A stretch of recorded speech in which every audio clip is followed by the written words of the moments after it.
शुरू हुआ खरमास। पूरे एक माह इन कामों को करने की है मनाही। जाने क्या करें और क्या न करें। विज्ञान हो या धर्म, पृथ्वी पे सूर्य के बिना जीवन की कल्पना नहीं की जा सकती है। जीवन को सुचारू रूप से चलाने के लिए प्रकृति की सकारात्मकता ऊर्जा की आवश्यकता पड़ती है। ऊर्जा के देवता सूर्य दिसंबर माह के मध्य में धनु राशि में प्रवेश करते हैं। सूर्य के धनु राशि में प्रवेश करते ही खरमास प्रारंभ हो जाएगा। देखा जाए तो साल में 2 बार खरमास का समय आता है। ज्योतिषी शास्त्र के अनुसार जब जब सूर्य बृहस्पति की राशि धनु और मीन में प्रवेश करते हैं तब तब खरमास लगता है। किंवदंती के अनुसार खरमास महत्व को प्रत्येक जनमास तक पहुंचाने के लिए एक कथा कही जाती है, जिसमें बताया जाता है कि सूर्य अपने 7 घोड़ों के साथ रथ पे बैठकर ब्रह्मांड की परिक्रमा करते हैं और परिक्रमा के दौरान भगवान सूर्य का रथ एक क्षण के लिए भी कहीं नहीं रुकता है, लेकिन संपूर्ण ब्रह्मांड में वर्ष भर दौड़ते दौड़ते सूर्य के 7 घोड़ों थक जाते हैं। इसलिए कुछ अंतराल के लिए घोड़ों को विश्राम एवं जल पीने के लिए रथ की भागदौड़ खर को सौंप दी जाती है, जिसके कारण सूर्य के रथ की गति में परिवर्तन आ जाता है। किंवदंती के अनुसार गधे यानी खर अपनी मन गति से खरमास के समय रथ को संचालित करते हैं, जिसके फलस्वरूप सूर्य का तेज क्षीण होकर धरती पे प्रकट होता है। मकर संक्रांति के दिन से सूर्य पुनः अपने 7 अश्वों पर सवार होकर आगे बढ़ते हैं और धरती पे सूर्य का तेजोमय प्रकाश धीरे धीरे बढ़ने लगता है। ऐसे में आइए जानते हैं कि खरमास में क्या क्या करना चाहिए और क्या नहीं। खरमास की शुरुआत पौष मास के कृष्ण पक्ष की प्रतिपदा तिथि से होती है। वैदिक पंचांग के अनुसार इस बार पौष कृष्ण पक्ष की शुरुआत 16 दिसंबर से हो रही है। इस दिन सुबह 7:40 पे सूर्य धनु राशि में प्रवेश करेगी। 14 जनवरी 2025 तक सूर्य इसी राशि में रहेंगे, इसलिए 16 दिसंबर 2024 से 24 जनवरी 2025 तक का समय खरमास होगा। खरमास में नहीं करना चाहिए ये काम। पहला, ज्योतिषी शास्त्र के अनुसार खरमास में आत्मा, ऊर्जा और शक्ति के कारक सूर्य की स्थिति कमजोर होने से इनके शुभ प्रभावों में भी कमी आ जाती है। इसके कारण इस दौरान किए गए कार्यों में स्थायित्व की कमी आ जाती है। इसी कारण खरमास में विवाह, गृह प्रवेश, नए व्यापार या किसी प्रकार की नई शुरुआत पे रोक रही होती है, क्योंकि खरमास में इन कार्यों की सफलता की संभावनाएं बहुत ही कम होती है। नंबर 2, खरमास में हवन, विवाह, चर्चा, गृह प्रवेश, भूमि पूजन, द्विरागमन, यज्ञोपवीत, विवाह हो या अन्य कर्मकांड आदि तक का निषेध रहता है। तीसरा, खरमास में पूजा का खास महत्व है। खासकर सूर्य देव की पूजा से आपको लाभ होगा। रोज सुबह उठकर सूर्य देव को जल चढ़ाएं और सूर्य मंत्र का जाप करें। ऐसा करने से सूर्य देव की कृपा आप पर सदा बनी रहेगी और आपका भाग्य भी मजबूत होगा। नंबर 4, सर्द मौसम सभी लोगों के लिए एक जैसा नहीं होता। इस मौसम में कई लोगों की चुनौतियां बढ़ जाती हैं, विशेषकर जिन लोगों के पास मौलिक संसाधनों की कमी होती है, उनका जीवन बहुत कष्टकर होता है। इसलिए खरमास के सर्द दिनों में गरीब, जरूरतमंद और पशु पक्षियों को अन्नदान जरूर करना चाहिए। पांचवा, खरमास में भगवान विष्णु की पूजा करने से बहुत लाभ होता है और ग्रहों की स्थिति अच्छी रहती है। खरमास के दौरान भगवान विष्णु को पीले भोजन का भोग लगाना चाहिए और उनकी विधिवत पूजा भी करनी चाहिए। ऐसा करने से कुंडली में गुरु मजबूत होता है। साथ ही भजन कीर्तन करने से मन और शरीर में ऊर्जा आती है। नंबर 6, हिंदू धर्म में दान पुण्य को बहुत ही महत्वपूर्ण माना गया है। पौराणिक मान्यता है कि दान पुण्य करने से हमारे अच्छे कर्म बढ़ते हैं और इसका फल हमें मृत्यु के बाद भी मिलता है। खास तौर पे खरमास में जब शुभ काम करने की मनाही होती है, तब दान पुण्य जरूर करना चाहिए। इससे जीवन में सुख समृद्धि आती है। नंबर 7, खरमास में मांगलिक कार्य नहीं किए जाते हैं, लेकिन भजन कीर्तन करने का विशेष महत्व है। खरमास में भजन कीर्तन करते हुए भगवान को स्मरण रखना चाहिए। इसके अलावा शाम के समय घर के मंदिर में दीपक भी जरूर जलाना चाहिए।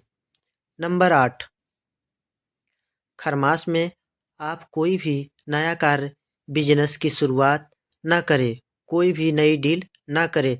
साथ ही ये पूरा महीना निवेश करने के लिए भी उचित नहीं है।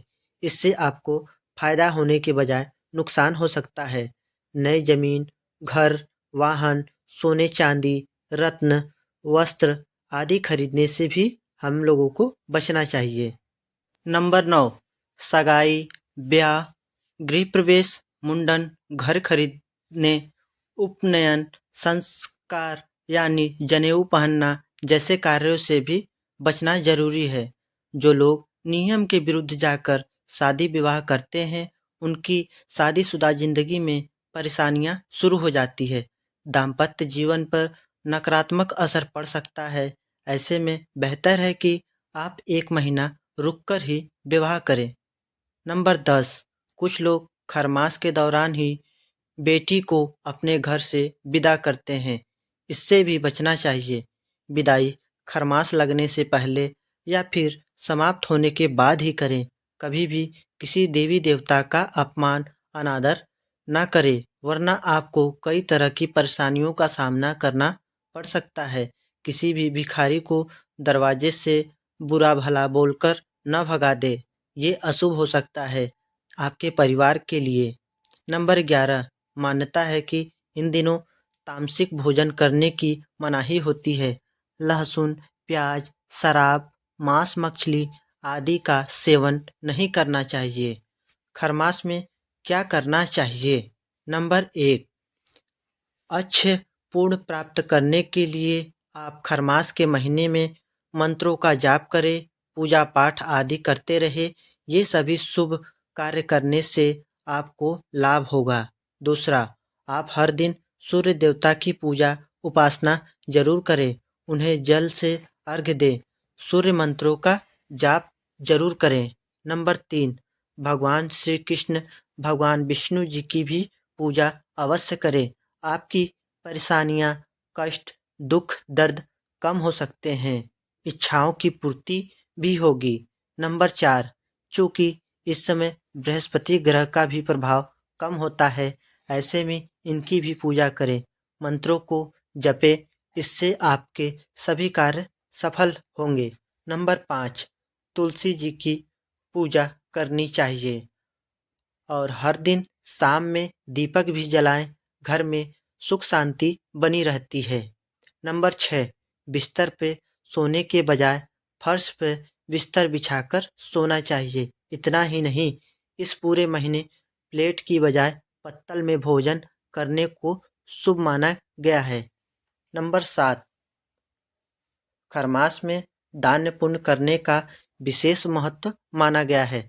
ऐसा यदि आप इस अवधि में गरीबों को, जरूरतमंदों लोगों को अनाज जैसे गेहूं, चावल आदि का दान करते हैं तो इससे आपको जीवन में अच्छे परिणाम भी मिल सकते हैं। इसी के साथ आप खरमास में गर्म कपड़े और कंबल आदि का भी दान कर सकते हैं। नंबर 8, खरमास में सूर्य देव की कृपा प्राप्ति के लिए आपको लाल कपड़े, गुड़, मूंगफली, काले चने आदि का दान भी करना चाहिए। ऐसा करने से साधक की कुंडली में सूर्य की स्थिति मजबूत होती है, जिससे साधक के लिए धन वैभव में वृद्धि के योग बनने लगते हैं।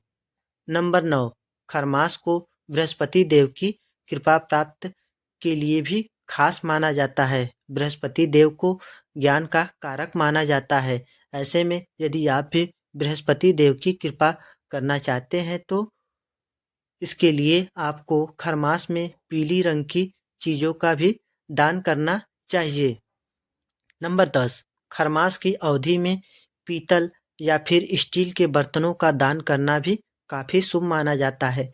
इससे साधक को पारिवारिक कलह की स्थिति से छुटकारा मिलता है और जीवन में सुख शांति बनी रहती है। इसी के साथ अगर आपके किसी कार्य में बाधा आ रही है तो ऐसे में आप केसर का दान भी कर सकते हैं। नंबर 11, खरमास के दौरान पूजा पाठ करने से कई गुना अधिक शुभ फलों की प्राप्ति होती है। खरमास में ओम नमो भगवते वासुदेवाय नमः मंत्र का जाप करना चाहिए। खरमास के दौरान भगवान विष्णु की पूजा करने से मनोवांछित फलों की प्राप्ति होती है। इसके अलावा खरमास में सूर्य देव की उपासना भी शुभदायी होता है। पौराणिक कहानियों के अनुसार जब सूर्य देव पृथ्वी पर जीवन की दाता माने जाते हैं तो सूर्य के ताप के बिना जीवन में कुछ भी संभव नहीं है। सूर्य से प्रकृति जुड़ी हुई है। सूर्य जब बृहस्पति की राशियों में प्रवेश करते हैं तो उनका तेज कम हो जाता है। सूर्य का तेज होना मांगलिक करने के लिए उत्तम नहीं माना जाता, इसलिए इस दौरान लोग मांगलिक कार्य नहीं करते। ज्योतिषी शास्त्र के अनुसार सूर्य ग्रहों के राजा है और पिता पक्ष का प्रतिनिधित्व करते हैं, इसलिए खरमास लगने पे सूर्य का तेज कम होने को सौर परिवार के एक मुख्य व्यक्ति की स्थिति के समान माना जाता है और विवाह सहित कोई भी मांगलिक कार्य नहीं किए जाते हैं। नोट: उम्मीद है आप सभी को वीडियो पसंद आई होगी। वीडियो पसंद आई हो तो चैनल को सब्सक्राइब और वीडियो को एक लाइक जरूर करें। यह तमाम जानकारी जन रुचि को ध्यान में रखकर दी जा रही है। ज्योतिषी और धर्म के उपाय और सलाहों को अपनी आस्था और विश्वास पे आजमाएं। कंटेंट का उद्देश्य मात्र आपको बेहतर सलाह देना है। इस संदर्भ में हम किसी प्रकार का कोई दावा नहीं करते। धन्यवाद।